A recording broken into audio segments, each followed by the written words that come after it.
Good afternoon, everybody. It's my pleasure to welcome you to the second, and I hope this will be the second of many, joint Roy Castle Lung Cancer Foundation BTOG ASCO updates. We did this last year, and it was a huge success. So not only do we have people in the audience, but I'm also speaking to the camera because this is becoming recorded and will be sent around and available for download and your own personal pleasure of viewing and education and awarding of educational activity in your own time. So we're here really to get updated on what happened last weekend, which was the ASCO annual meeting, American Society of Clinical Oncology. It occurs in the first weekend of June normally, and it is the premier clinical cancer research and translational cancer research meeting globally. This year there were 39,000 clinicians stroke attendees that attended, and those of you that were there, I'm sure, had felt that volume of individuals present. There's always a tradition of the ASCO meeting reporting the biggest clinical data sets which influence our practice and change our practice from when we return, and also build on additional advances which also impact on our ongoing trials and give seed core ideas for how we're going to develop our next tranche of studies in the UK. So whilst it's hosted in America, it has truly global reach and also has important reach in the UK. So we're going to have two talks today. The first one will be given by Tom, and Tom Newson-Davis is going to be speaking to us about early lung cancer in the radical setting, as well as small cell and meso and thymic tumours. And then we'll take questions from Tom. And then after that, Riaz Shah will be speaking about metastatic lung cancer, and we'll have questions afterwards. So we'll crack on. And our first speaker, I'll just introduce Tom. Tom Newson-Davis is a consultant medical oncologist and is based at the Chelsea and Westminster Hospital, and Tom's come back from the annual meeting at ASCO and is going to give us an update on early lung cancer, small cell, meso, and thymic tumours. Tom, the floor's yours. Thank you very much, Sanjay. It's a great pleasure to be here. There's nothing to make you concentrate more in a meeting than knowing you're presenting 2 days later with a whiff of jet lag still in the air. But it's a great pleasure to be able to tell people what we found. So I'm going to focus on 5 areas, essentially, which are up on the board behind me. I think it's fair to say that there were no large, blockbuster, huge phase 3 studies coming through in these groups, but there are some very interesting results which I think will inform us how we treat our patients. I've aimed it at a kind of mid-level. So try to find some subjects which appeal to all of us and not just the esoteric. So a couple of posters and then some oral presentations. There is a caveat with the presentation, which is the posters at the moment, the ASCO website is down and isn't allowing us to properly catch the images of the posters. So the ones you'll see behind me are a little bit rudimentary. We may well be able to improve that in the next few days as and when the system comes back online.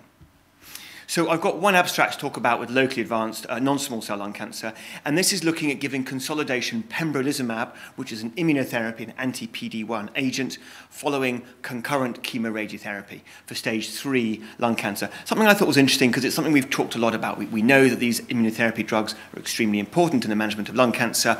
Are they going to be feasible? Are they going to be safe in other lines such as locally advanced disease? And this was essentially a single institution case-controlled study. This is not a randomized study. And as you can see behind me, they've taken some patients they're going to treat with concurrent chemoradiotherapy, a range of chemotherapy options there behind you, but perhaps not the ones we would use, but all very bona fide combinations and a range of radiotherapy regimens as well. There is a bit of range in what one can do.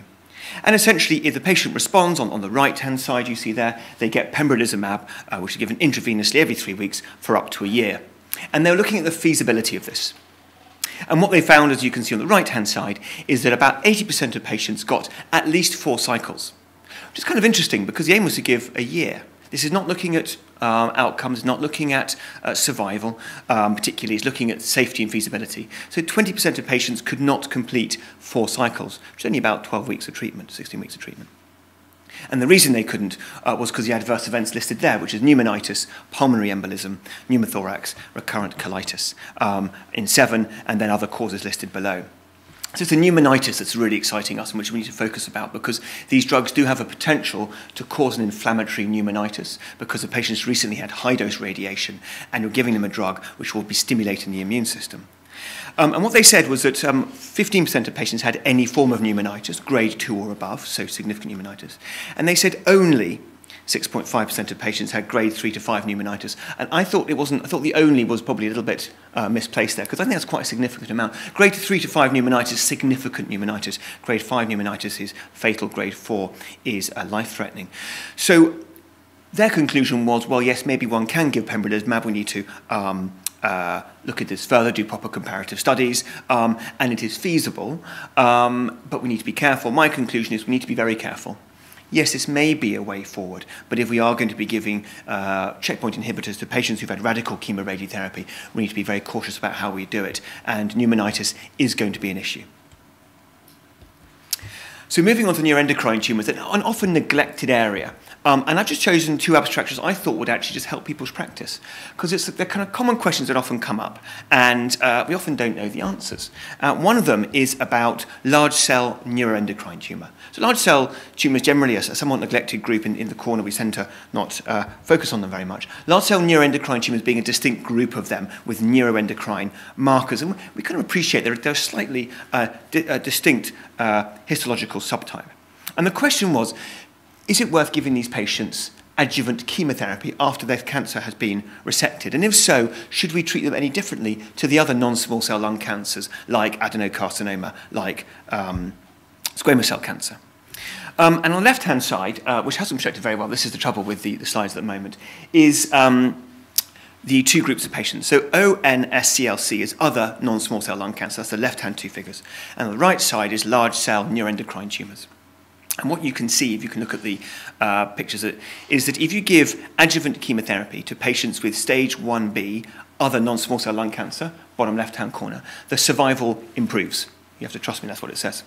And we know that from previous studies. Adjuvant chemotherapy in that setting can be helpful. If you give adjuvant chemotherapy to people with other non-small cell lung cancers with very early stage disease, stage 1A, in fact, their survival goes down as the bottom line. And we know that as well from other previous studies saying that adjuvant chemotherapy can be harmful in patients with the very earliest stage lung cancer. In contrast, with large cell neuroendocrine tumours, all patients would appear to benefit from adjuvant chemotherapy, whether they're stage 1A or whether they're stage 1B. And that says to us, really, this patient group is benefiting from adjuvant chemotherapy more than the rest of non-small cell lung cancer patients. So maybe we should be considering it. And on the right-hand side, you can see the survival benefits written in that table of patients with surgery compared to surgery plus chemotherapy in various stages of disease. And there is that survival benefit. And that survival benefit is greater than that we see in general non-small cell lung cancer. So the conclusion of this poster was adjuvant chemotherapy has a role in large cell neuroendocrine tumours, and perhaps has a distinct role in that we may be offering it, maybe we should be offering it, in the very earliest stage patients. And I've taken that on board. I had a patient recently with a very stage 1A large cell neuroendocrine tumour, and we discussed it with her. She didn't want to have chemotherapy. But I was mindful that these are a more aggressive tumour, and maybe we should be considering these patients for adjuvant chemotherapy even when they are stage 1A. The other neuroendocrine tumour is on a very similar theme, which is adjuvant chemotherapy for non-metastatic but lymph node positive bronchial neuroendocrine tumours. So this is going to include the carcinoids as well as the large cell neuroendocrine tumours. And what they called neuroendocrine carcinoma, although the poster presenter wasn't very clear with me whether that was really small cell or not, so I'm afraid I didn't get a very clear answer. But often this comes up in an MDT. The patients had their carcinoid removed. Should we be giving them adjuvant chemotherapy? This was based on a national cancer data set for the United States. It was almost 1,700 patients. They'd all survived at least 30 days after surgery. And it was a retrospective analysis. So big numbers. And what you can see in the 4th column, the overall survival with adjuvant chemotherapy versus no chemotherapy, that's the hazard ratios. Patients with typical carcinoids actually do worse with adjuvant chemotherapy than with no adjuvant chemotherapy, so we should not be giving it to them. Patients with atypical carcinoids, there's no benefit, so there's no benefit. We also shouldn't be giving it. Very much backing up what I just showed in the previous poster, patients with large cell neuroendocrine tumours should may well benefit from adjuvant chemotherapy, so that would be a very reasonable thing to do. And then there's inferior survival for the neuroendocrine carcinomas. And I didn't get a very clear answer from the poster presenter why that was, and just maybe it was a larger, rather heterogeneous group of patients. But my take home from this poster was further confirmation that patients with typical carcinoids and atypical carcinoids who've had that resected, even if they're lymph node positive, they should not be receiving adjuvant chemotherapy after surgery. But patients with large cell neuroendocrine tumours, that would be a very reasonable thing to do. So that's our locally advanced disease. That's a little bit about the neuroendocrine tumours. And then thymic tumours, not common tumours, but difficult to manage when they come along because we don't have a huge amount of data about them. They're rare tumours. They're not particularly chemotherapy-sensitive tumours. So unsurprisingly, given the focus on immunotherapy, generally in lung cancer, the question has been, is there a role for pembrolizumab in patients with advanced thymic epithelial tumours? And this is a phase 2 study, so we should recognise the caveats that come with a phase 2 study and the limitations of the data inherent with that. This was a single-centre study from Korea, and it was patients with relapsed thymoma or thymic carcinoma, and they'd all had at least one line of platinum-based chemotherapy. If they'd had known autoimmune disease, for example, rheumatoid arthritis, systemic lupus erythematosus, then they would be excluded. And they received pembrolizumab until progression or until toxicity. So that's going to be their main treatment option there. Apologies for the quality of the picture. We will try to get a better one. There's a couple of things we can see. If you look at the partial response rate and stable disease, the top 2 rows of figures there, we see more activity of this drug in thymoma than in thymic carcinoma, but there is activity in both. And if you look on the right-hand column, the overall response rate, the 4th set of numbers down, it's 24% overall response rate, which is a respectable figure for relapsed thymoma, thymic carcinoma, where really the chemotherapy options are, evidence behind them is really very, very limited. We have a disease control rate of 78%, and the portion progression-free at 6 months is between 57 and 53% in the thymoma and thymic carcinoma groups. So there appears to be activity of this drug in this tumour type. Now, you may know that thymomas, particularly, but also perhaps thymic carcinomas, are associated with autoimmune disorders, reflecting the role of the thymus in immune function. And this was borne out, unfortunately, in the study as well, which was the caveat to this drug, although there is this overall response rate of 24%, was a high instance of immune-related adverse events. Hepatitis, myocarditis, which is, can be very worrying and very scary. And these are grade 3 or more toxicities, by the way. Myasthenia gravis, and a range of things such as colitis, renal dysfunction, and thyroiditis. And there appears to be a link between activity of the drug and development of autoimmune side effects. In other words, the patients benefiting most from the drug were also the ones most likely to develop autoimmune conditions. So the conclusion of this was, yes, it's active, and we need to be very careful and very watchful and about development of autoimmune side effects, and we need to be targeting and managing those side effects very quickly. There was a very similar study. This is just limited to thymic carcinoma now. Again, pembrolizumab. Again, a phase 2 study with all the caveats that that brings with it.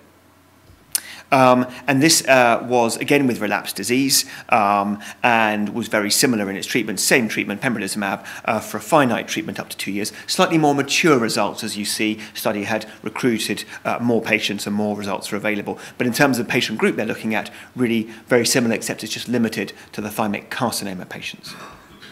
And what they found was partial response in 8 out of 40 patients, stable disease in 20 out of 40 patients, so 50%, and progressive disease in 10, giving a response rate of 22%, very similar to what we've just seen in the previous study.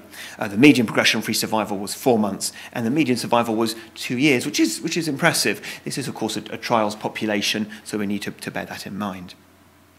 There was also a suggestion that the response to treatment correlated with the amount of T cells infiltrating into the tumour, showing immune reactivity, and also response correlated to PD-L1, which is a marker expressed on the tumour cell, which some people, well, it's commonly thought to be a surrogate marker for response to this drug. So maybe we could pick out our patients who might benefit most from this treatment. Very much like the previous study, it's the autoimmune adverse events which were the concern, and they discovered this rather unpleasant range of conditions: polymyositis, hepatitis, pancreatitis, diabetes, skin rashes, bullous pemphigoid, a very unpleasant cutaneous manifestation, myasthenia gravis, myocarditis, hepatitis, polymyositis, and grade 3 transaminitis. So the concern about adverse events for this patient group very much is borne out. And their conclusions are here that, yes, there is activity of this drug in thymic carcinoma. I think I would agree with that. But autoimmune disorders are more common, and we need to be very careful about this. There appears to be a correlation between PD-L1 expression and response, and also nanostring, which is a way of looking in this the T-cell infiltration. But the message I got from both of these was, this is an active drug. This has a beneficial clinical effect, but it's going to be the adverse events, the immune-related adverse events, which is going to be the Achilles heel and the thing we need to watch out for very carefully. So the last two subjects I'm going to talk about are mesothelioma, and then I'm going to go on to small cell lung cancer. These are the oral abstracts, so slightly larger presentations. And the first one is a phase 2 study called LUM-MESO. This is kind of old-fashioned approach to clinical trials. This is chemotherapy with placebo versus chemotherapy with new drug. And new drug is nintedanib, which those of you who treat lung cancer will know is already licensed for the second-line treatment of non-small cell lung cancer in combination with docetaxel. This is study design, so it's your quite traditional study. These are patients with unresectable mesothelioma. They've got epithelioid or biphasic histology, so that's an important thing to realise. Good performance status and no prior treatment. And they either get chemotherapy with a placebo, which is the bottom line there, or chemotherapy, pemetrexed cisplatin, which is absolutely the standard of care, combined with nintedanib, which is given orally twice a day. And then once the chemotherapy, 4 to 6 cycles of that finishes, the patient can continue nintedanib as a maintenance treatment by itself. Just look in the bottom left-hand corner there, this is stratified for histology, so epithelioid versus biphasic histology, and the primary endpoint is progression-free survival. So this is the primary endpoint with the intention to treat population on the left-hand side there, and you can see there is an improvement in progression-free survival, the median increasing from 5.7 to 9.4 months, which is an improvement, and that is statistically significant with a hazard ratio of 0.54. It's the epithelioid patients who would particularly benefit, it would seem, with that pre-specified stratification, with their median PFS going up to 9.7 months and the hazard ratio dropping down to 0.49, which for mesothelioma as a first-line treatment is a good hazard ratio, and that is statistically significant, which is great. There is a trend towards improvement in overall survival, but there is not a statistically significant improvement in overall survival. The hazard ratio is 0.77 in the intention to treat group and 0.7 in the epithelioid patients, so it's those who are benefiting more. And just to contrast that, you may know that Avastin or bevacizumab has also been shown to be active in this similar situation. That has statistically significant improvement in a phase 3 study for both PFS and overall survival. So anti-angiogenic drugs would appear to have a role, and this would appear to be an active drug. The question is really how much of that will be translated into a phase 3 clinical benefit. As we know from this drug with non-small cell lung cancer, you are more likely to get side effects. So in yellow are the patients on nintedanib with the chemo, and in the greeny blue are the patients on the placebo, and there's an increased instance of a number of hematological and non-hematological toxicities. Not shown in this picture is the majority of those side effects were grade 1 and grade 2, so mild side effects, and that's kind of what we see with non-small cell lung cancer when we use this drug. So a little bit more toxic, but actually it didn't affect administration of chemotherapy, and these are normally manageable side effects.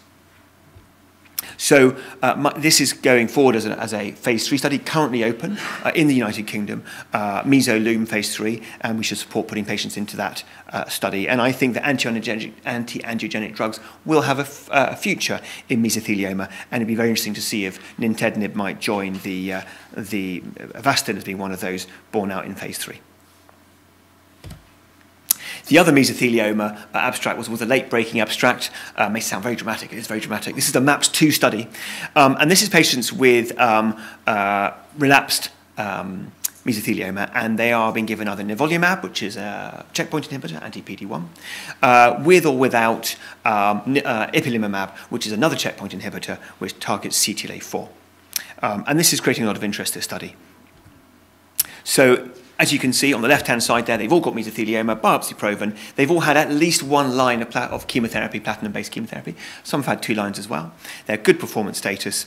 And PD-L1, which is this marker on the tumour cell to perhaps predict response to treatment, was not mandated. The tumour did not have to express that for the patient to get into this study.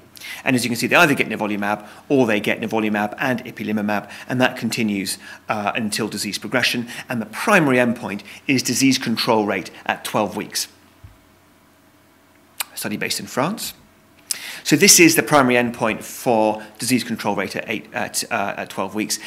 It says the first eligible 108 patients because the results are kind of quite immature, and they've obviously tried to get the data out in time for ASCO, so it's not every patient in the study, but it's the first 8 in 108 which are eligible and they had the full data for.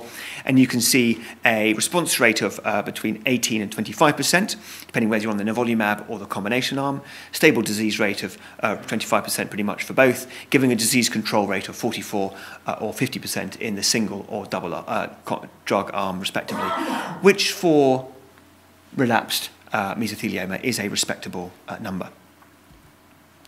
I think what caught my eye here was really the overall survival results. So on the left we have the progression-free survival results for both arms, and we can see it's 4 and 5.6 months respectively. But the overall survival months, with a median follow-up of around 10 months in total, shows a overall survival of 10 months, but not reached in the combination arm. And I think that's interesting. I mean, that's a encouraging result for relapsed mesothelioma, including some patients with third-line disease. So it looks like this is an active combination. It looks like it's possibly active as a single agent as well, but it's the combination which appear to be more active, and that's borne out with the figures there.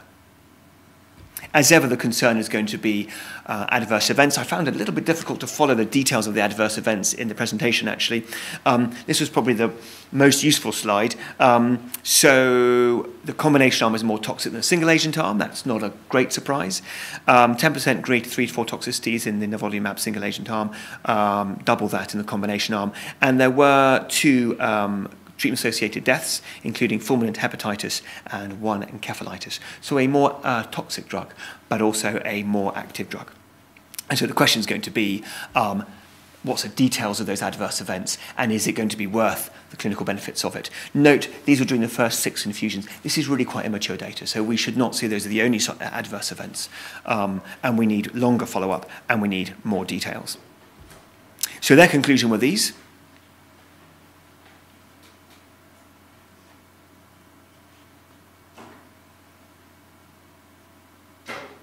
And as you can see, their conclusion from the third point is, yes, there are adverse events, but they are manageable, and we all anticipate the result of look forward to the results of the mature survival data, quality of life data, and I suspect that will be coming through in the next year or so.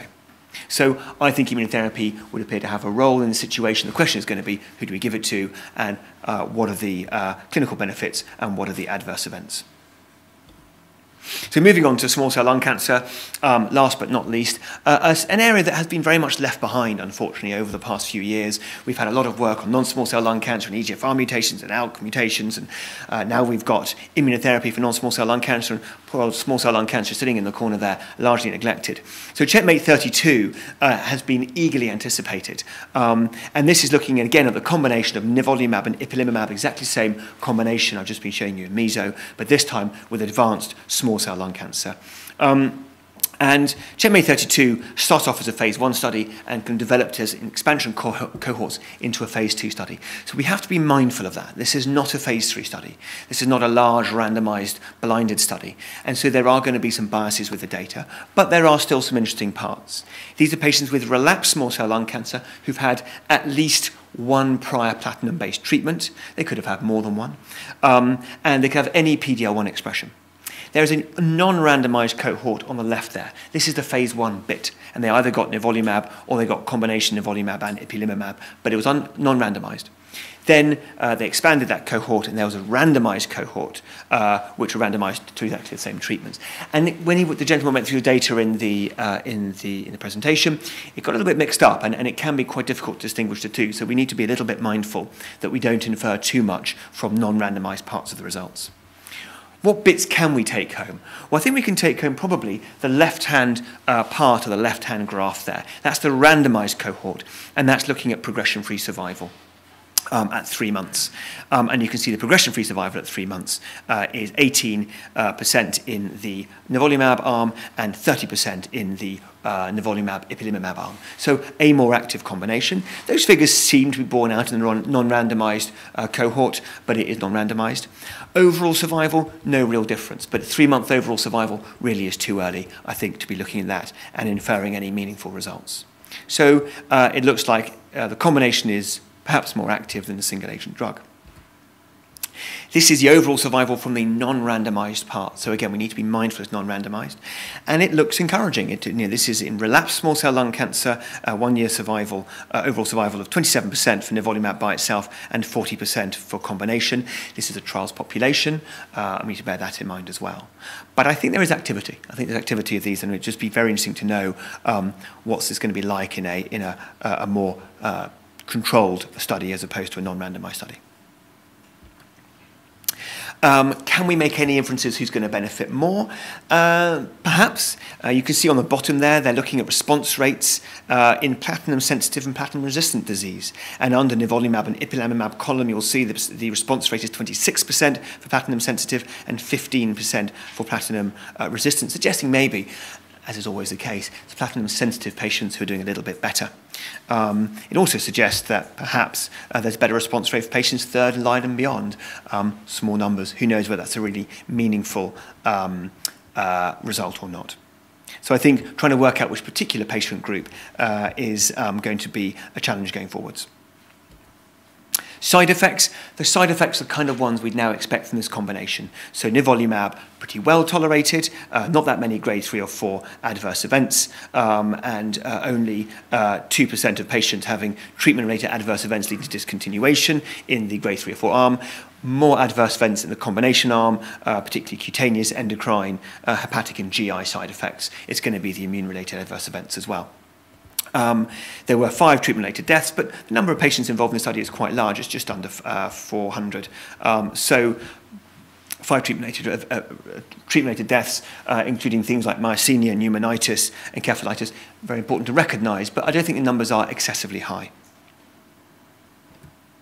So this was their conclusion. They felt that from a non-randomized cohort, there was evidence of responses and durable responses with a promising survival of 26 and 14% at 2 years. And that if you looked at the randomized cohort, in fact, those figures were really very similar, 21 and 12%. They found no relationship between response to treatment and PD-L1 status. And unsurprisingly, they found the combination treatment had more adverse events than the single-agent treatment. And we look forward to seeing phase 3 data on this combination and these drugs. And finally, to end on a slightly disappointing note, was the last study, which is the maintenance pembrolizumab after extensive-stage small cell lung cancer. So extensive-stage small cell lung cancer is what we tend to see in general in small cell. Its treatment is time-honoured, which is etoposide and platinum-based chemotherapy. And the question is, if a patient has responded to that, or usually when a patient's responded because the response rate is very high, if you give someone maintenance pembrolizumab, this immune checkpoint inhibitor, anti-PD-1, do you improve the situation? So it's a nice rationale for a study. So here it is, extensive-stage small cell. They've all responded to between 4 and 6 cycles of platinum-based chemotherapy. That's what EP and EC means. They're in good condition. ECOG performance rate is 0 or 1. And they're allowed to have brain mets as long as they've been treated. And they're given pembrolizumab in this single-arm study. And that continues up to 2 years. And disappointingly, the progression-free survival really is not very good. That huge drop-off, as you see, big step down there, is the first scan the patient has, which is at 6 weeks. Median PFS is 1.4 months, and I think that's a disappointment. It's a phase 2 study. We should never infer too much from a phase 2 study, but I think there was a sense of disappointment when that was shown.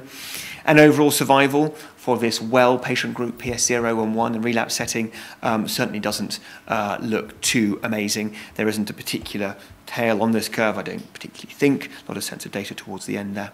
And I think there's a slight disappointment in the whole group. There was one aspect which may be a little bit more interesting, which was you might be able to predict who's going to benefit from this, not looking at PD-L1 staining on the tumour cell, but actually the interface between the tumour and the stromal interface. And it looks like patients which are PD-L1 positive at that stromal interface, which is in the yellow curve, have a better progression-free survival and a better overall survival than patients who had negative PD-L1 at the stromal interface. Small numbers, hence the rather jagged curves. But that might be interesting. Maybe there is a role for this drug, but if there is, I think you have to pick out the patients, and that might be a way in which you pick them out. I don't think it's going to be on the basis of this routine maintenance pembrolizumab for patients after first-line chemotherapy for extensive small cell lung cancer. A rare example of pembrolizumab not achieving something in a clinical trial. So that was the long and short of it. Those are the main ones for those tumour types, and thank you very much. Tom, stay up here. So Tom's here to answer all your questions about those particular studies and anything that comes out from there. So if you have any questions, please feel free to ask Tom. I'll ask you something. What were your thoughts then about stage 3 post-chemo radiation using immunotherapy? You had some data in the first study that you presented showing it's feasible and safe, believable. I was concerned about the pneumonitis rate. I felt that a pneumonitis rate, a grade 3, 4, 5 pneumonitis rate, of the figures they were quoting was high. It's higher than you and I see in our routine practice. We want to really give our best treatment for stage 3 patients. They are potentially curable patients, but we know that pneumonitis, even before we get immunotherapy involved, is a potentially fatal consequence. And if we're going to embark on a treatment that could increase that, I think we need to be very careful. And I think we need phase 3 data, a longer follow-up, and more details before we go anywhere near that as a routine practice. And from what I understand, there's this AstraZeneca trial reporting later on this year, Pacific, yes, which is in the stage 3 setting. Correct. There's a press release. Do you want yes. So the press release suggested that trial has met its primary endpoint. It's a positive trial. I believe the data will be released in the autumn, and I think that's going to give us more information. I think that's going to give us the information we require, phase 3 study, to see will this type of this class of drug have a benefit, and will it be safe to give? So I wouldn't be using in routine practice. If that study shows there is a survival benefit and the side effects are manageable, then it may well become part of routine practice, but not yet. So the microphone's coming to you. Tom, the novel agents seem incredibly exciting, but what you've highlighted today was with the immune checkpoint inhibitors, particularly in a combination, the side effect profiles really increase, and similarly with the anti-VEGF drug, a 60% neutropenia. The quality of, is there much, when these abstracts get presented, much quality of life data with these? Because, to me, 60% diarrhea, 60% neutropenia, all these itises, that's become quite burdensome for 3-4 months survival benefits potentially. I think it's a very, very good point. There wasn't quality of life because they tend to be phase 2, they haven't presented them. I think it's absolutely key. The benefit, to my mind, of the current licensed indication for immunotherapy in lung cancer, which is second line in PD-L1 positive patients and first line as a single agent in strongly PD-L1 positive patients, is the absence of side effects. And yes, combination immunotherapy has been shown to be highly effective in melanoma patients, but I think the cluster of side effects has greater impact on lung cancer patients. I don't think we should be using these drugs if they are impacting on quality of life. One thing to say about neutropenia rates is they often appear quite high, but they can be grade 1 neutropenias, which we would discontinue with treatment. It's a slightly low neutrophil count. It doesn't mean neutropenic sepsis. But I absolutely agree that any drug added in or any combination of immunotherapy must show quality of life for it to be adopted as routine treatment. Thank you. Sam, behind you is David. That was a great talk. Thanks very much. One of the things that occurred to me when you talked about the adjuvant chemotherapy in neck was that the incidentally resected small cell, sometimes now it's resected with a biopsy beforehand, of course, but there is this publication from the National Lung Cancer Audit that showed, that the outcomes were similar to stage 1A non-small cell lung cancer in those circumstances, and if it was incident, if it apparently was diagnosed beforehand, it was slightly better. But the big question was whether to give any chemotherapy after that, but it strikes me that that is a hint that actually we should be giving chemotherapy after resection, incidental resection of small cell, which isn't well worked out. Yeah, and I found the process a little bit confusing, because that would be a suggestion from the large cell neuroendocrine bit, that's correct. And then they had neuroendocrine carcinoma, suggesting a decreased survival benefit for people getting adjuvant treatment. But if I had a patient with resected small cell and lymph node positive, I'd be talking very strongly about chemotherapy, because I would be very concerned about relapse. I didn't get a very clear answer about what comprised neuroendocrine carcinoma. So that was an unresolved question from that. So, come off the fence, if you have somebody without nodal positive disease that's got incidentally resected small cell, is that an indication for adjuvant treatment or not? I would have a conversation with the patient about it, so without giving you a straight answer. I think in a young, well patient, and it was a larger tumour, yes, you would be discussing that. In a patient who was older, less well, you had concern about chemotherapy, you'd be shying away. But we don't have large studies, unfortunately, to confirm it. Thank you. Any more questions from the audience? I'm going to ask Tom a question about meso. Yes. So, exciting data there, perhaps. Nintedanib with a signal of efficacy, immunotherapy showing some activity. Do we really think that these are going to become standard of care, and how do they impact with the trials that are ongoing in the UK? So this isn't the only drug which has shown activity in mesothelioma. Keynote 28 study has shown activity in pembrolizumab in PD-L1 positive mesotheliomas. They would appear to have activity in mesothelioma. We desperately need drugs which have activity in mesothelioma, particularly in the second line setting. I think that given the paucity of other treatments in second-line treatment of mesothelioma, they will have a role. I am unclear at the moment whether that's going to be a first-line role or whether it will always be for the relapse setting. I think that whether it's for PD-L1 positives or PD-L1 negatives or everyone has yet to be determined. My concern about the combination nivolumab epi data is going to be toxicity. I think mesothelioma patients in particular, I think performance status, general medical comorbidities are particularly an issue. And so finding a drug which is well tolerated is so important, and not just finding one which has activity. So I think they will show clinical benefit. I think we are a way off yet from understanding when they should be used and in whom they should be used. Great. Question from Riaz finally. So one of the issues that I come across is that all of this data gets into the public domain quite quickly, and patients access this kind of information, and phase 1, phase 2 trials are essentially hypothesis generating, but from a patient's perspective, I would suggest that they're not hypothesis generating, and you might, if you have mesothelioma, want access to immunotherapy very quickly. Do you think it's reasonable for somebody with mesothelioma to go and seek off-label immunotherapy treatment through either self-funding mechanisms or whatever other mechanism they have available, based on the data that we've seen? Yeah. I think you're absolutely right about release of data into public domain and the limitations of phase 1-2 data, which is not always accompanying that in the press release, and the distress it can cause patients when they go to their local oncology and say, we haven't got that, and we're years away from having that.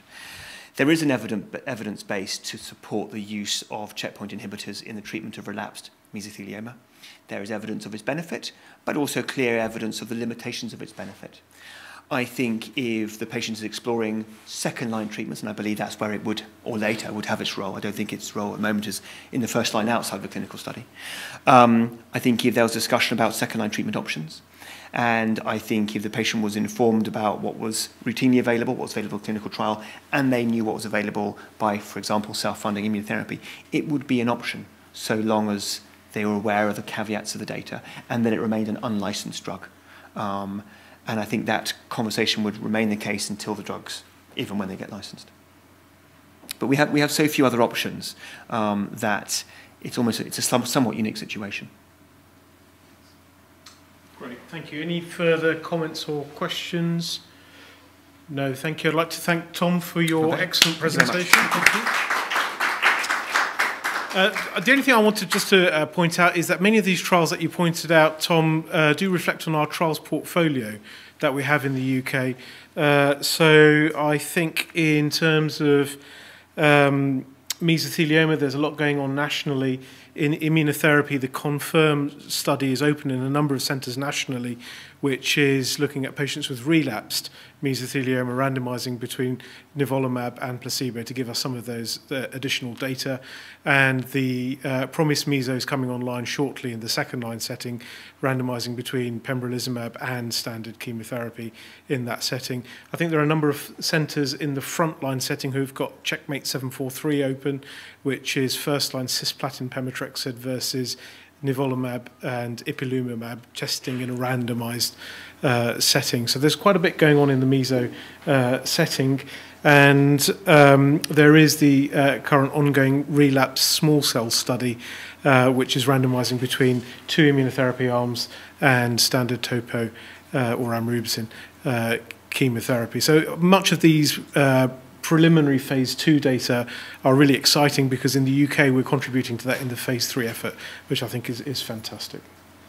So I'd like to move on to our second part of the afternoon and introduce our second speaker, Dr. Riaz Shah.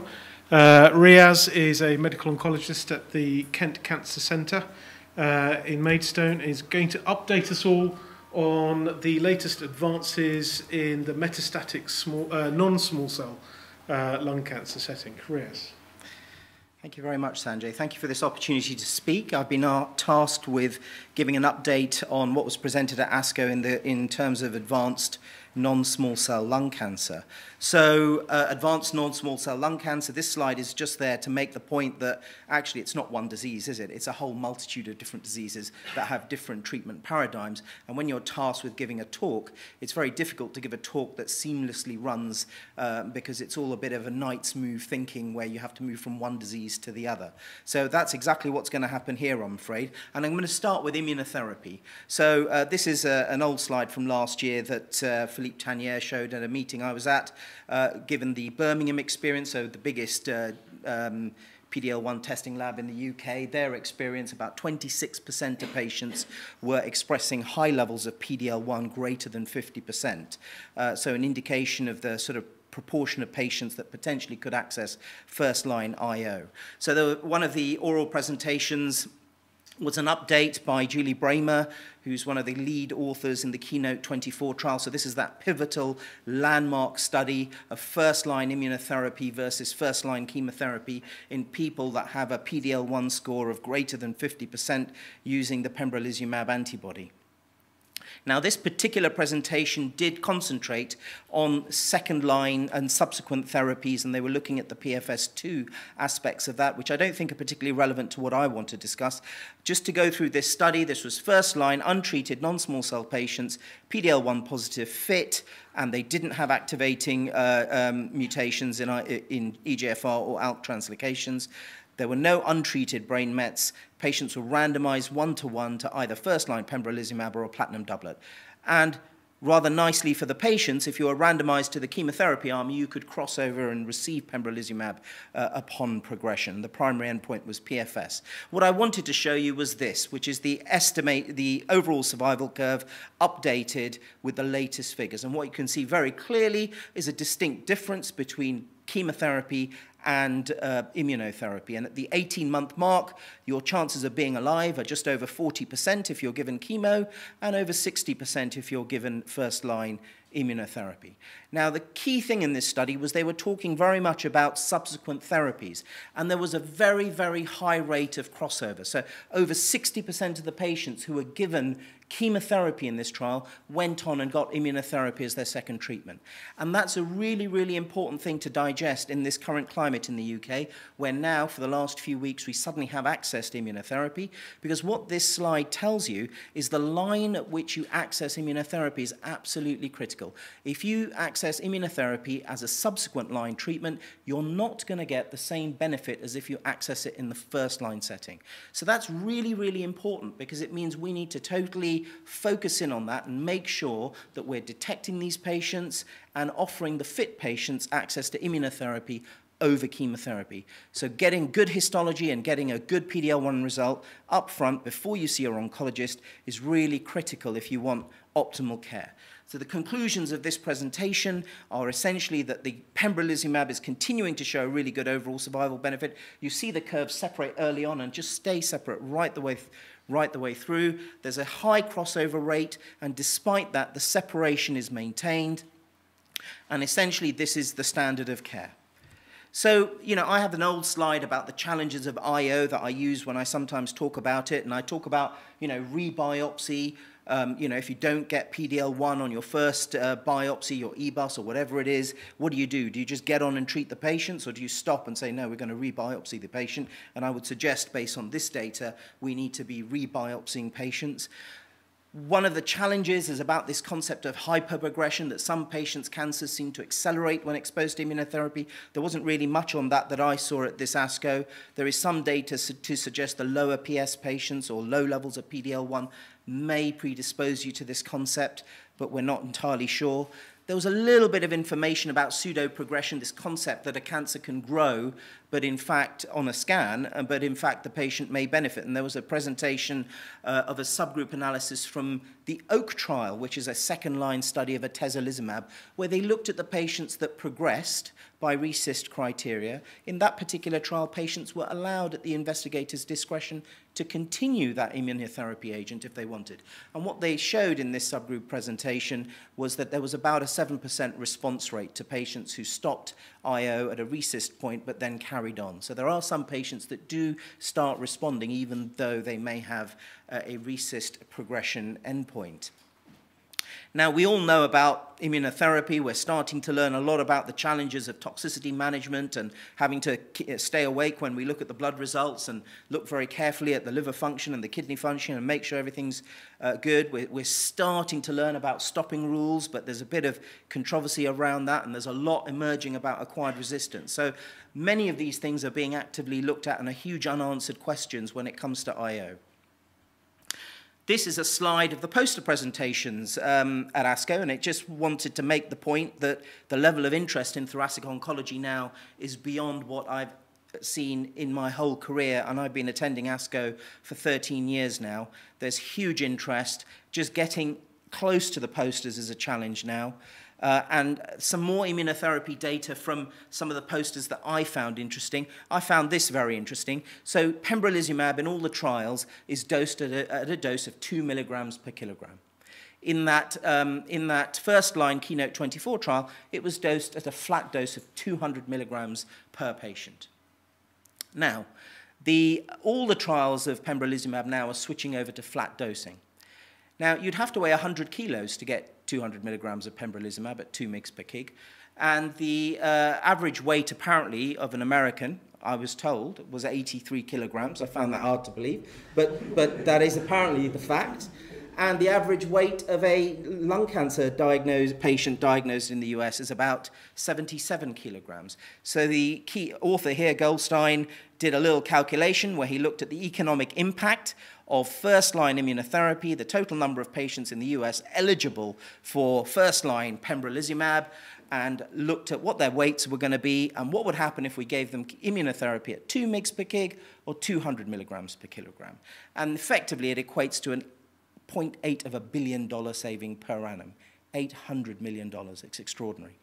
Interestingly, in the US, they It used to be made in a 50 milligram vial and a 100 milligram vial. We still have both these vial strengths here in Europe, but interestingly in the US, the 50 milligram has been dropped in order to facilitate flat dosing of this drug. So that's quite interesting, gives you a little bit of insight into some of the things that go on in the background in the pharma industry. Another really interesting poster that I thought was this one by Santini et al., which is from Memorial Sloan Kettering, a very famous cancer hospital in New York. And they looked at patients who had had an immune-related adverse event on exposure to a PD-1 agent or a combo of PD-L1 with CTLA-4. And they looked at their 482 patients who've been treated, and a proportion of these had to discontinue because they developed an immune adverse event. And some of these patients developed an immune adverse event that resolved with steroids and allowed them to retreat. And they just wanted to get a feel for what happens when you retreat patients that have an immune-related adverse event. So of their 482 patients, 99 had a delay of more than a week for an IRAE. 15% in total had either a delay or a complete discontinuation. And 38 patients restarted IO after resolution of their adverse event. So these are just two pictures that I took. And interestingly, I thought this was quite interesting. If you look at the table on the left, lines of therapy. So what you see is they've divided this group into two groups. Patients that permanently discontinued for an immune-related adverse event, and those that were retreated with an immune-related adverse event. And what you see, there's a difference by line of therapy. So if you receive first-line IO and you develop an immune-related adverse event, you're more likely to be able to manage that and end up being retreated. Whereas if you receive it in a subsequent line, you're more likely, if you get an IRAE, to end up being discontinued permanently. I thought that was quite an interesting observation. The other thing I thought was quite interesting is they showed the patients who are retreated. And what you see is that basically 50% of patients that get retreated once their IRAE is resolved will not get it coming back again, and they'll just carry on with therapy. 50% will get it coming back. But about half of them, it'll be exactly the same immune-related adverse event reoccurring, but half of them will get a completely different one. So that's quite interesting, I think. Something we need to be very mindful of in our routine practice, not to just assume that it'll be pneumonitis next time. It could be hepatitis or nephritis or anything, really. But what they found is, for most patients, and 84% of them, recurrent immune-related adverse events were manageable. So that's all I was going to talk about in terms of immunotherapy. There were some nice trials looking at chemotherapy in the elderly population. Now, there are very few trials that are done in lung cancer that are specifically focused on elderly patients, but there have been a few. And the textbook ones are the Elvis trial, which showed that vinorelbine was better than best supportive care in patients over 70. And then the series of Miles trials. Now, the Miles group are an Italian group of investigators who've been really doing trials in elderly lung cancer patients. And the original Miles trial compared vinorelbine to gemcitabine to the combo of both and showed they were all equivalent. The Miles 2P study looked at 2 different doses of cisplatin in combination with gemcitabine and vinorelbine, and the gemcitabine combo looked a bit more active, but the dose of cisplatin was a bit higher, so difficult to know how to read much into that. But what was presented at ASCO at an oral presentation were results from 2 trials, the Miles 3 trial and the Miles 4 trial. So these are basically advanced disease trials in elderly patients who've got a good performance status and good biochemical function. And the trials were structured like this. So the Miles 3 trial randomized patients to gemcitabine cisplatin versus gemcitabine, and the Miles 4 trial was a non-squamous trial, because when these trials were set up, this is around the time that the whole histology pemetrexed story was evolving. So the Miles 4 trial separated patients to platinum doublet versus single agent, both with gem or pemetrexed. And the primary endpoint of both these trials was overall survival. But what the investigators were particularly keen on looking at is the benefit of monotherapy versus platinum doublet in elderly patients. So they've basically pooled all of the data from these trials, and they had 268 patients who received monotherapy with either gemcitabine or pemetrexed according to histology. and 263 patients who received a platinum doublet in these trials. And all of the data that they presented is in those two groups of patients. And what you see is if you look at those two groups, they're well balanced by their gender, performance status, histology, stage, and smoking history. Compliance was good and I think quite well balanced in both arms.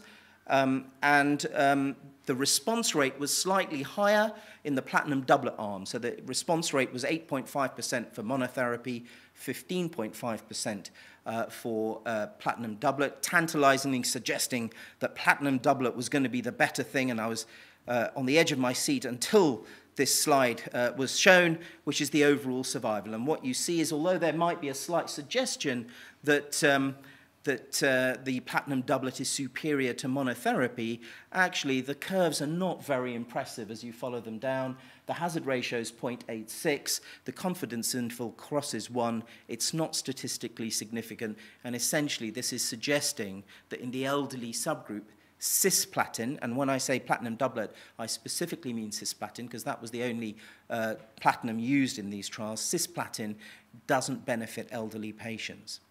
If you look at the toxicity results presented in this trial, you'll see substantially more toxicity in the patients receiving cisplatin doublets. So you see higher grades of anemia, neutropenia, fatigue, mucositis, nausea, vomiting.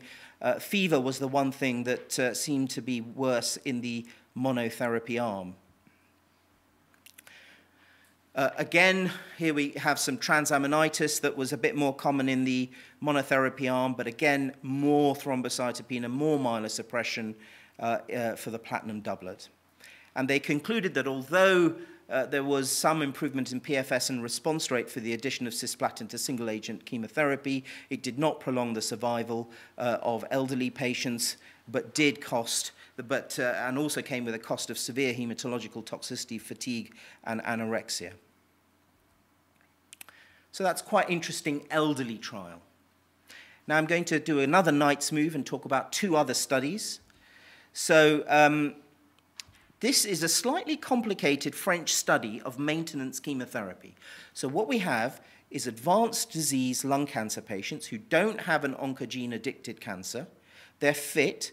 They're randomized to induction chemotherapy with a pemetrexed doublet or cisplatin gemcitabine doublet, and they're all non-squamous. And then they receive maintenance chemotherapy with pemetrexed. And what you see is that lower arm is basically what we would consider a standard of care. Cisplatin pemetrexed for 4 cycles offer maintenance chemotherapy to the patients that are responding and monitor them to progression. Their investigational arm was slightly different, slightly more complicated. They were using a non-pemetrexed induction regimen, followed by randomizing some patients, depending on their level of response, to either maintenance pemetrexed or maintenance gemcitabine. Now, the exact logic as to what was going on when they designed this trial wasn't entirely clear to me at the time, but my simple mind has basically synthesized this into that is standard treatment, and that is an alternative strategy that is borderline switch maintenance. That's how my simple mind is working. This is the overall result. There was no difference in either arm whatsoever, so cis-PEM followed by maintenance PEM remains the standard of care. What about Avastin? There's so much hype about Avastin in lung cancer. Not really taken off in the UK, not really taken off in parts of Europe, but certainly in some parts of Europe it's used very widely used in North America in the insured population.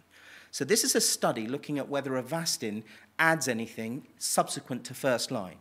So the AVAL trial takes patients who've had a platinum doublet with Avastin in their first line setting, and they've then had maintenance Avastin, exactly like the original Sandler study, and at the point of progression, they were randomized to chemotherapy versus chemotherapy plus Avastin. And that was the standard of care, whatever the standard of care was at that institution. And then when they progressed again, they would have their next standard of care, or the standard of care plus Avastin. And if they had further lines of chemotherapy, third line chemotherapy, they would have their third line standard chemotherapy with or without Avastin. So essentially a study of giving Avastin-treated patients And do you then keep giving Avastin in the maintenance setting? Well, not even in maintenance. Do you just keep giving Avastin right the way through all subsequent treatment for life, essentially? And the answer is you need to think very carefully before going down that avenue, because although there is a suggestion that it might be slightly better, one has to accept that there isn't a, we're used to oncogene-addicted survival curves separating very early and staying apart. And while, when I was in oncology 10, 15 years ago, this might have been exciting. In today's world, this isn't exciting at all.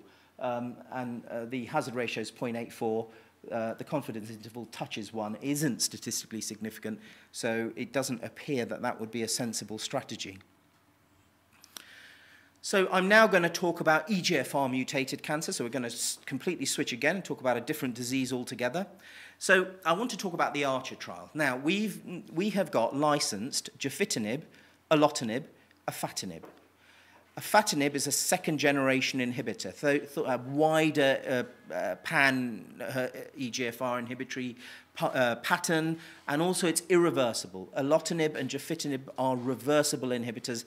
They bind the activating kinase domain in a competitive way, whereas afatinib and this drug, dacomitinib, are irreversible. They bind and stay bound and kill that receptor, and the cell has to synthesize new receptor to regain that kinetic function. So this is a randomized study of gefitinib versus dacomitinib in advanced EGFR-positive lung cancer patients without CNS metastases. So this is a very important trial because all the trials we see are chemotherapy versus, the pharma company's TKI of choice. Chemo versus TKI. Chemo versus TKI.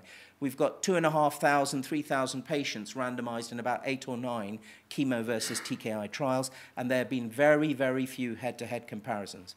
The only one is the Lux-Lung-7 study, which is a small study of gefitinib versus afatinib, hypothesis generating not large numbers of patients. This is 452 patients randomized to one of 2 treatments, dacomitinib or gefitinib. Primary progression-free survival is the primary endpoint. When you look at the baseline characteristics, you will see that they're well balanced. A large number of the patients were Asian, a large number were never smokers, and about 60% had exon 19 deletions. It's very important to know that in the trial design, CNS metastases were excluded, so patients had imaging prior to entry. And this is the primary endpoint, progression-free survival by blinded independent review. And what you see in the gefitinib arm is the median PFS is 9 months, and the median PFS in the dacomitinib arm is 14.7 months, which really is quite a substantial difference. And what you see is the curves look fairly similar, overlapping for the first 5 or 6 months, and then they separate and stay separated. Quite a difference to the Lux-Lung-7 trial curves, which follow each other for almost a year before they start separating. The 14.7-month PFS reported for dacomitinib is very significant and at the very high end of anything reported for first-line TKI in this setting. So the response rate is high for both treatments, 74, 71%.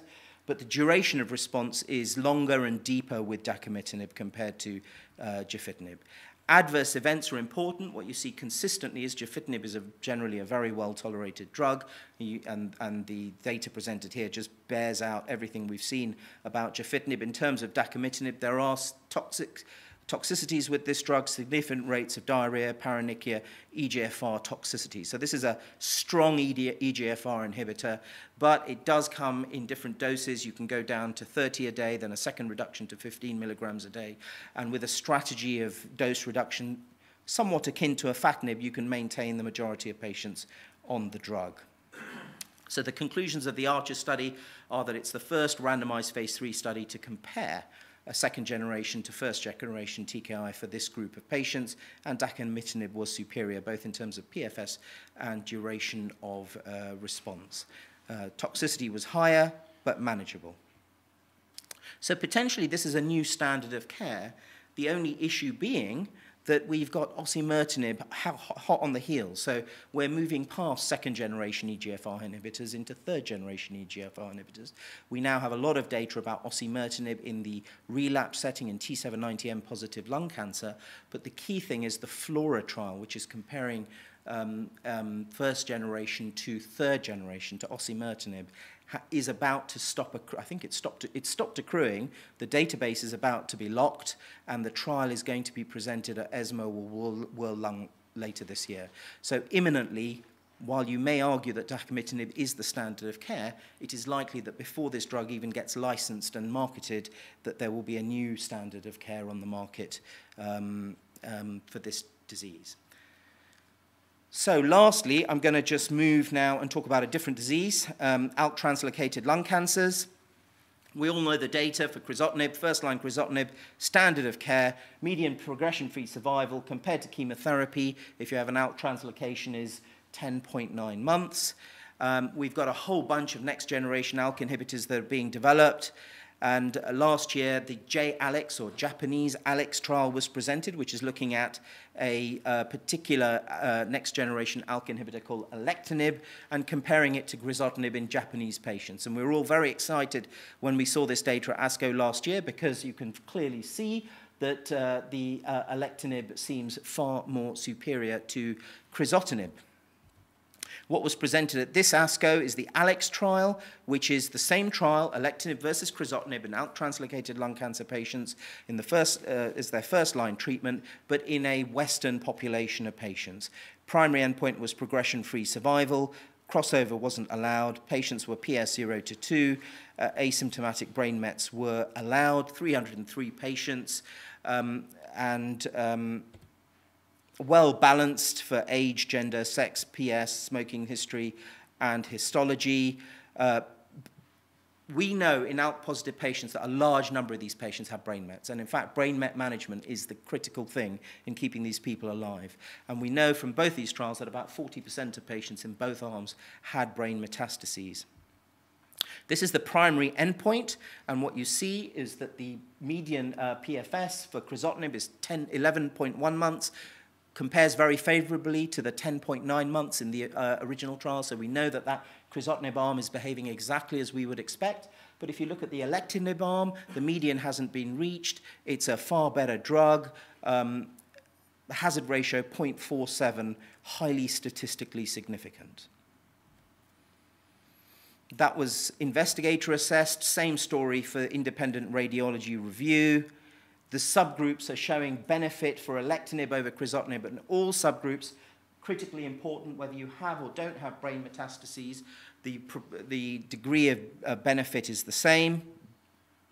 And if you look at patients that do or don't have brain metastases, although the absolute numbers are lower, the hazard ratio is very similar. The hazard ratio in patients with brain mets is 0.4 versus those without 0.5, and the curves look very similar, and median hasn't been reached in either. Alectinib gets into the brain very well, treats intracranial ALK-positive disease very, very well. And this is lovely. This is neuroprotection. This is the concept that alectinib actually stops brain mets developing in the first place. So what you see is the cumulative incidence of CNS progression is greater with crizotinib versus alectinib. Adverse events are different. So what you see is nausea, diarrhea, vomiting, peripheral edema. The textbook side effects of crizotinib are much less common with alectinib, so ostensibly it appears to be a much better tolerated drug, although there are some side effects, bilirubin, myalgia, anemia, and weight increase that may be an issue, obviously, for this drug. So the ALEX conclusions, it's more effective than crizotinib, neuroprotective, better tox profile, standard of care. What about acquired resistance? There was this beautiful poster from the Foundation Medicine team. So this is a company in the US. People send samples to Foundation Medicine, and they just genotype the hell out of the cancer and give oncologist reports, and they've been collecting a huge database of ALK-positive mutations and translocations. So this is a presentation of their 634 ALK-positive cases, and what you see is they've classified the types of translocation into different variants. And what we're now recognizing is that when these inhibitors start failing, it's often because you develop secondary mutations. And interestingly, what this poster showed is that the pattern of what resistance mutations you get kind of hinge and are affected by the type of translocation you actually have. We don't actually measure any of this unless you do next generation sequencing. You know, your fish doesn't pick up any of this. So this is a level of complexity in the ALK story that most of us are not able to access. But we also know that these ALK inhibitors also have differential activity against many of these mutations. And the classic one is this, the G1202R mutation, for which lorlatinib appears to be the only inhibitor that works. So this is some data about lorlatinib that was presented. Basically, phase 1 trial in patients in multiple arms, some of whom have had 1 line of TKI, 2 lines, 3 lines, etc., etc. And what you see is there's a significant response rate to lorlatinib, even in patients who've had multiple lines of different ALK inhibitors over time. And this is a waterfall plot showing that patients who've had prior crizotinib, 1 prior TKI, 2 or 3, you see with lorlatinib significant responses. So this whole concept is developing of cycling different ALK inhibitors. And it may be that in the future we'll be able to mutationally specify which mutation the patient has, which is the best inhibitor. There's also data that some mutations will resensitize you to old inhibitors that you've had in the past. So this is a beautiful story that's evolving in real time. The last thing I want to talk about is this. This was a plenary, and a plenary at ASCO is the absolute icing on the cake.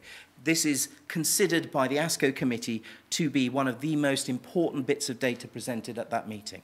Now, this is a study that came out of Memorial Sloan Kettering looking at patients randomized to an active symptom monitoring system or routine cancer treatment. The concept here is that patients have chemo, we give them poisons, they go home, they come back a few weeks later and tell us about all the problems they've had. We then make decisions on whether we're going to change the dose, we're going to give them supportive medications. And what the Memorial team did is they said, well, let's use the internet, let's use some web-based computer IT thing to try and get patients to report things to us earlier. So this is an automated system where patients self-report 12 symptoms, they get email-type communication, and if they start ticking things that are above a certain threshold, it will send immediate alerts to their nurse specialist that this guy's got grade 3 nausea. So it's a proactive symptom monitoring where the patient is weekly reporting data into an electronic portal. And what they did is they took advanced disease patients with breast, lung, GU, and gynae cancers. They randomized them to what we normally do versus this system. Now, they stratified patients by those who knew their way around a computer and those that didn't. So obviously, these are elderly patients. And they were looking at various endpoints, quality of life, visits to the emergency room, survival. So this is an example of a self-reporting interface where a patient gets this email, pain. They score what their level of pain is. If they score 3, that sends an email to the nurse. This guy's got grade 3 pain. Nurse phones the patient, calls him up. So the emails get automated email alerts about what's going on with the patients, and the clinicians, when they see patients, get a tabulated list of all the toxicities that this patient's had in real time on a weekly basis when they're seeing the patients. So this is proactive. This is the patient being encouraged to report early. Now, what you find is that the patients are balanced by tumor site and education level, quality of life, etc. This data has been presented before in 2016, showing that the patients self-reporting on this automated system have a better quality of life. So that was published last year. What was new was this. There's a significant reduction in patients basically visiting the emergency room if they're taking part in that program. So there's 7% fewer patients visiting the ER, and that's right the way through. You see these curves separate and stay separate right the way through the curve. So that's important. But this is the killer, survival. So what you actually find is that there's a significant survival benefit for this system versus the standard system. So the median survival is 5 months longer, 26 months to 31.2 months, statistically significant. So that was an ASCO plenary, and that really, I mean, that's a simple thing, giving a bigger survival benefit than a lot of chemotherapy drugs. So their conclusions are that this symptomatic symptom monitoring system with patient self-reporting improves OS, should be considered as a standard treatment in cancer centers across the world, and we need to look at strategies, new ways, apps, whatever it is, bots. There are all sorts of things that are being developed to facilitate this. That's it.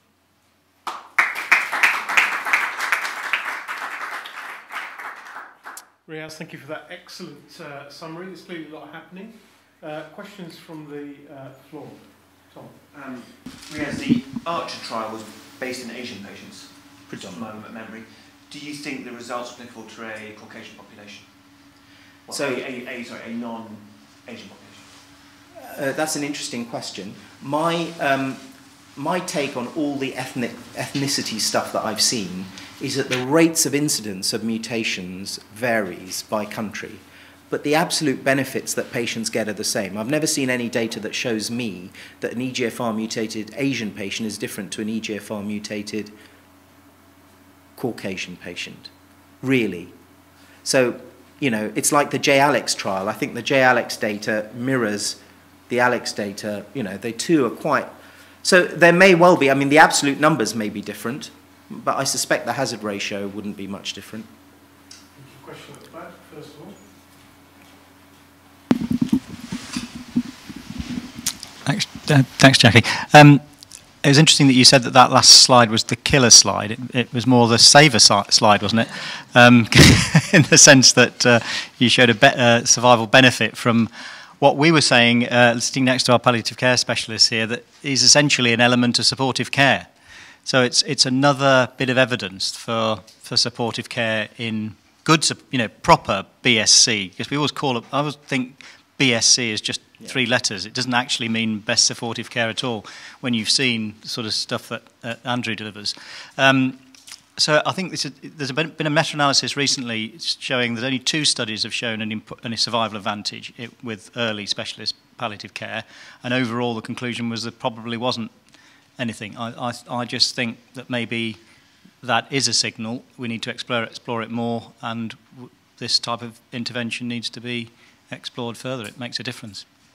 I would completely agree with that. I think it's important to understand as well that if you look at, for example, that TEMEL study of best supportive care versus, you know, symptom control versus no symptom control showing a survival benefit, that's set in America. In America, no symptom control means nothing. You won't see a hospice nurse. It's nothing. It's you and your oncologist. But the intervention arm is not what we deliver. It's way beyond what we deliver. It's active symptom control. It's weekly visits. You know, our hospices don't have clinics set up. They don't see our patients on a weekly basis in, you know, pain control clinics. So the intervention arms are not what we're delivering. Yeah, I think that's what the enhanced supportive care program is aiming to do, and I think a lot of people in palliative care are actually in the clinics, but it's not widespread.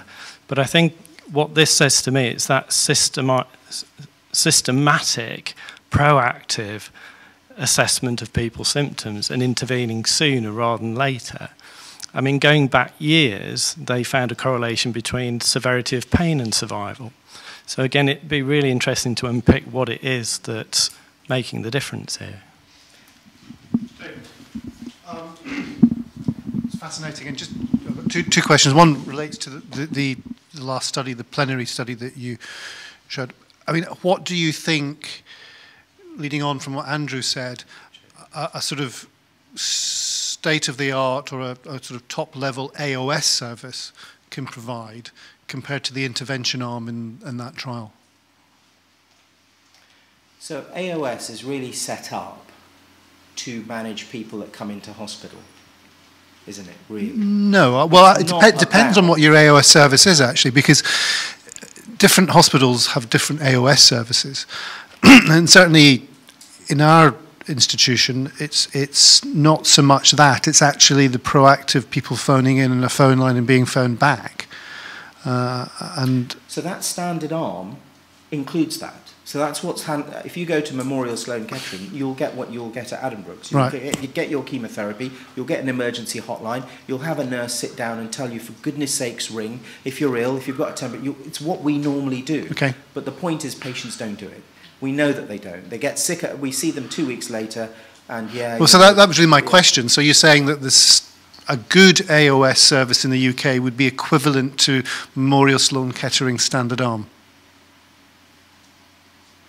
Well, I'm influenced by my acute oncology service. My acute oncology service isn't there to support people undergoing active anti-cancer treatment in terms of symptom control. It's more about people who come in with cancers, making sure they're on a pathway, liaising so with maybe that's a piece of work that needs to be done. It's slightly different. Isn't it what we're talking about is more close to what the CNS does? So yeah. a disease-specific CNS. Sorry. Yeah. A disease-specific CNS will contact the patient with that disease, or if the patient's on active chemotherapy, and the chemotherapy staff will. There also may be a difference, certainly from the Memorial Sloan Kettering point of view.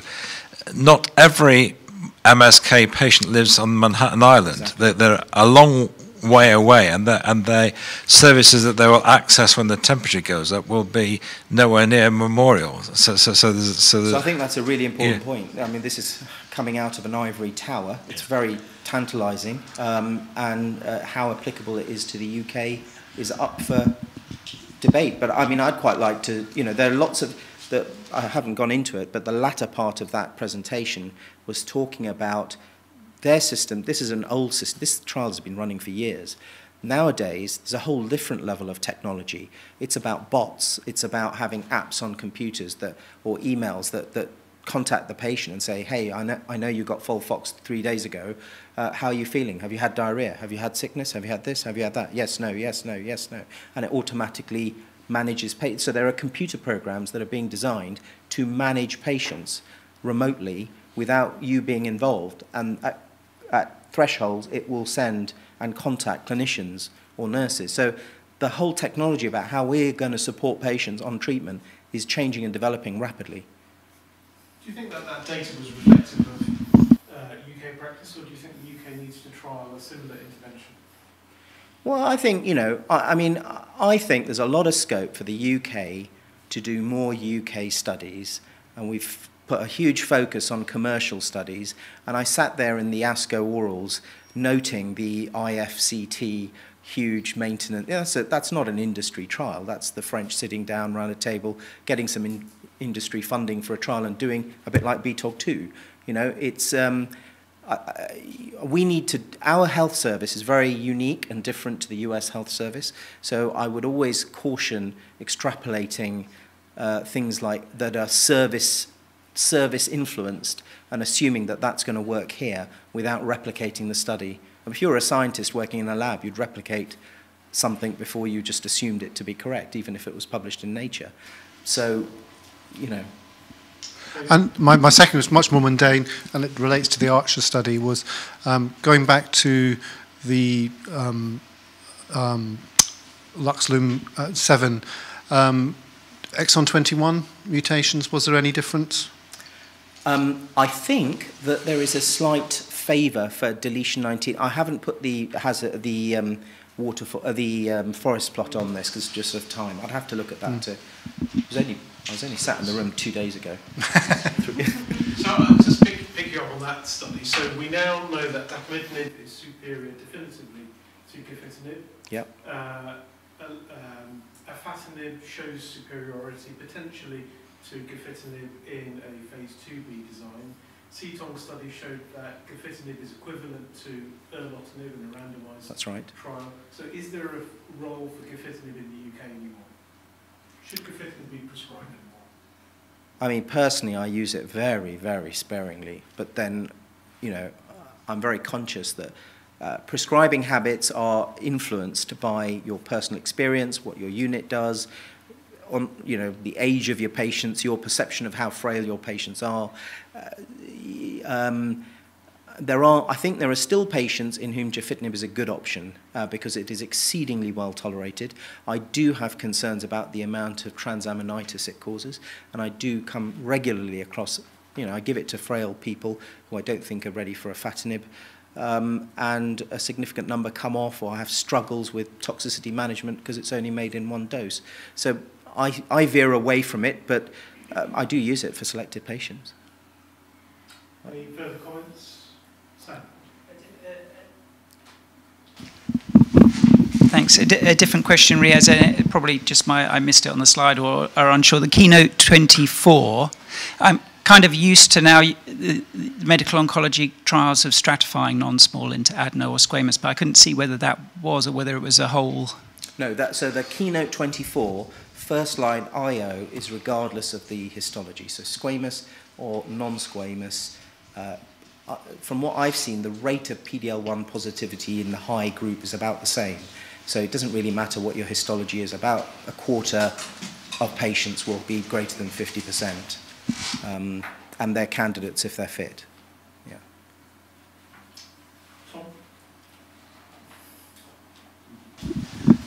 I think, like you, I think the MILE studies were very important because we don't focus enough on that, and I applaud them for doing it. But the trouble I had for MILES 3 and 4 is they used cisplatin, yeah, exactly. And I couldn't therefore really come up with much of a understanding of what it really changed my practice.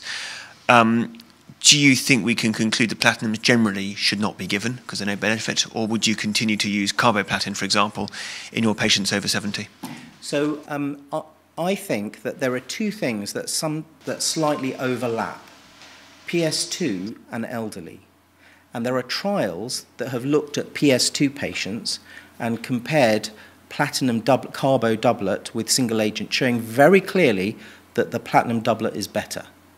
And it's the chap from Brazil, I forget his name. It was an ASCO oral some years ago. So there is that, and then there's the elderly trials. The dose of cisplatin here was 60, which is what the MILES investigators have been going down a path where they've tested platinum doublet at 40 and 60, decided 60 was better. It's not a dose that we generally use. We've got the BTOG2 trial suggesting 60 is inferior to 80 using the right formula. So and the other thing is 70. I mean, 70 to me is not elderly, right? So to me, that is a low cutoff to define an elderly subgroup of patients. I'd want 75 or even 80 to really help me decide what I'm doing in clinic. But most patients I meet who are 70 and are well, I mean, some of them are cycling 80 miles a day. They're fitter than me, So I don't think you can make a general statement. I think you have to be a clinician and, make a judgment on your own merit, really. They're so varied, aren't they? Any further final comments? If not, I'll ask one question about ALK. We haven't talked about ALK. So important data on alectinib. In that presentation, survival was the same. So progression-free survival. I didn't go into that. Was absolutely superior for alectinib. Correct. But overall survival is the same. So really, is alectinib better than starting with Chris? Well, if I was unfortunate enough to have to make that choice, I'd ask for alectinib, any day of the week. I mean, the reality is that you're talking about a cancer that is actually quite aggressive and exquisitely sensitive to ALK inhibitors, and intracranial control is critical. Your brain is a finite box, and you can't have your brain and cancer living together very well harmoniously. So you need to, intracranial control is very, very important. So I think it's the standard of care. I mean, the thing about OS is, how can you show OS when every patient is getting cycled onto different ALK inhibitors and so on and so forth? I mean, these patients may go on to lorlatinib, brigatinib. It's very difficult to tease out the actual effect of the individual drug you've tested when the patient may now be on their third line of inhibitor. So I think, in some situations, this is a situation where you really do have to reflect and wonder whether OS really is an endpoint that is worth looking at. We're never going to do a trial without an ALK inhibitor in an ALK-positive patient. It's not going to happen. The world has moved on. Great. Well, thank you very much for this.